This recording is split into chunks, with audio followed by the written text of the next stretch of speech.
All of these things changed the world and effectively gave us so much power that we don't know how to control it. And we were so scared for 70 years, because it's 6 months between 1952 and 53 where we discover both the atom and the cell and how they work in terms of this forbidden knowledge. We were so scared that we behaved ourselves, and now we're not scared. We're like, Slava Ukraine, just whatever. Yeah, we've got Putin. We're going to back him into a corner. Yeah, we should probably say that this is actually the day that we're talking about this is the day that Putin just backed out of the nuclear treaty publicly, which is not good. With Joe Biden going to Kiev and pledging his undying love to, and I'm going to say this, which is very painful. I think Zelensky is a complete menace. Why do you think that? He's romantic. He's telegenic. He's brave. We can talk about whether he got set up in a coup or who he really is, he was an actor, et cetera, et cetera. But at some point, I think I heard him, I had to go back to like the Russian and Ukrainian speeches in order to try to, I don't speak much Russian, I don't speak any Ukrainian, but they're closely related languages. And he calls for like preventivny udari, like preventative strikes. I'm like, huh? This is a while ago. And I thought, why is this person allowed to address Congress? You have somebody who, and I want to be very clear about this. I really find it disgusting what Vladimir Putin did invading Ukraine. But if you look historically at the killing and the borders of Eastern and Central Europe, they have gone back and forth like nobody's business. When you ask somebody like me, an American Ashkenazi Jew, where did your family come from? You always get the same weird response. It's like, oh, it was a part of Belarusia that went back and forth between Poland, Ukraine, Moldova, Lithuania, because it's fluid, right? And so when we say, we respect the territorial integrity of Ukraine, we were fighting right now in Lvov, like the Ukrainians were fighting in Lvov, 8 seconds by hypersonic missile from Article 5 territory since 1999 in Poland. And I realized how crazy we got.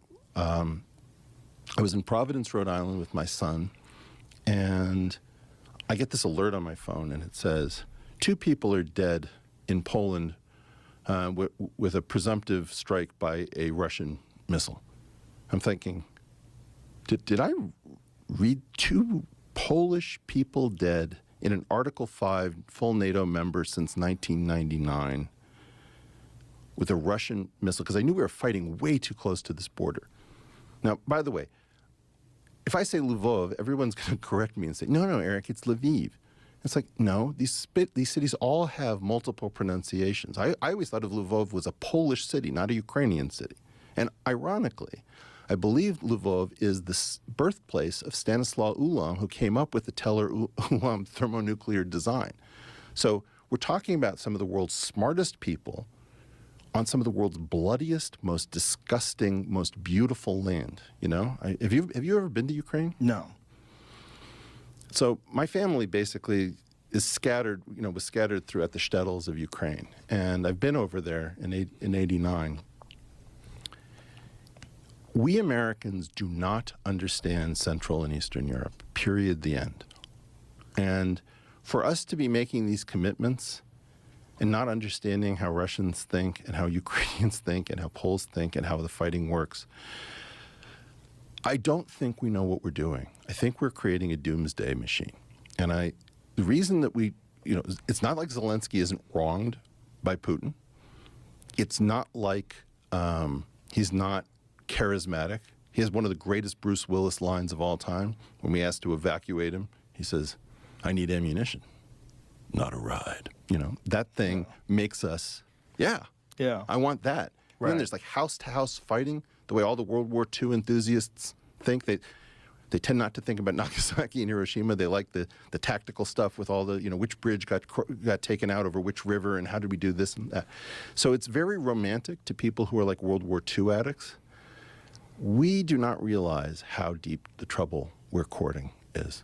And I don't think we realize how dangerous it is if we are going to, every time there's a border dispute, go to a thermonuclear standoff. It's just Russian roulette with smaller and smaller numbers of empty chambers.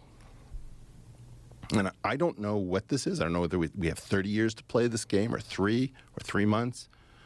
But I learned that day last year in 2022. Nobody around me in Providence, Rhode Island was reacting.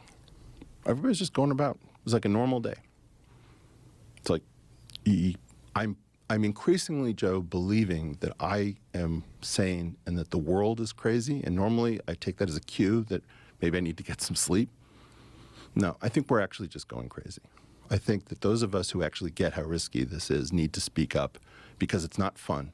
The entire apparatus will tell you that you're soft on Putin and you're an appeasing Chamberlain wannabe, and it's like bullshit. Right now, you don't realize, in 2004, we let Latvia and Lithuania into NATO membership. And I remember thinking at the time, what the hell are we doing? It's not like I don't understand that we want to protect them. It's not like I don't understand that you want to say that they're independent nations. But these were former Soviet republics. And there's two ways of thinking about it. You can put on one set of glasses and say, well, these are nations that get to decide what they want, and who's to tell them what to do. And then there's another thing called spheres of influence, where it's like, that's the Russian sphere of influence. If you are not playing with both of these sets of lenses, you're not playing the game.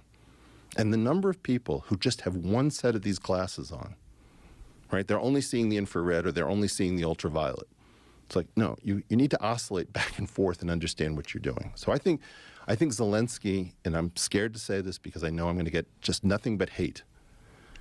We created a situation by pretending that we didn't understand the spheres of influence glasses. We very well understand the sovereignty glasses. And we are now creating a doomsday machine that we do not understand. And the world is going to go multipolar, and we don't have the skill to play this game, period.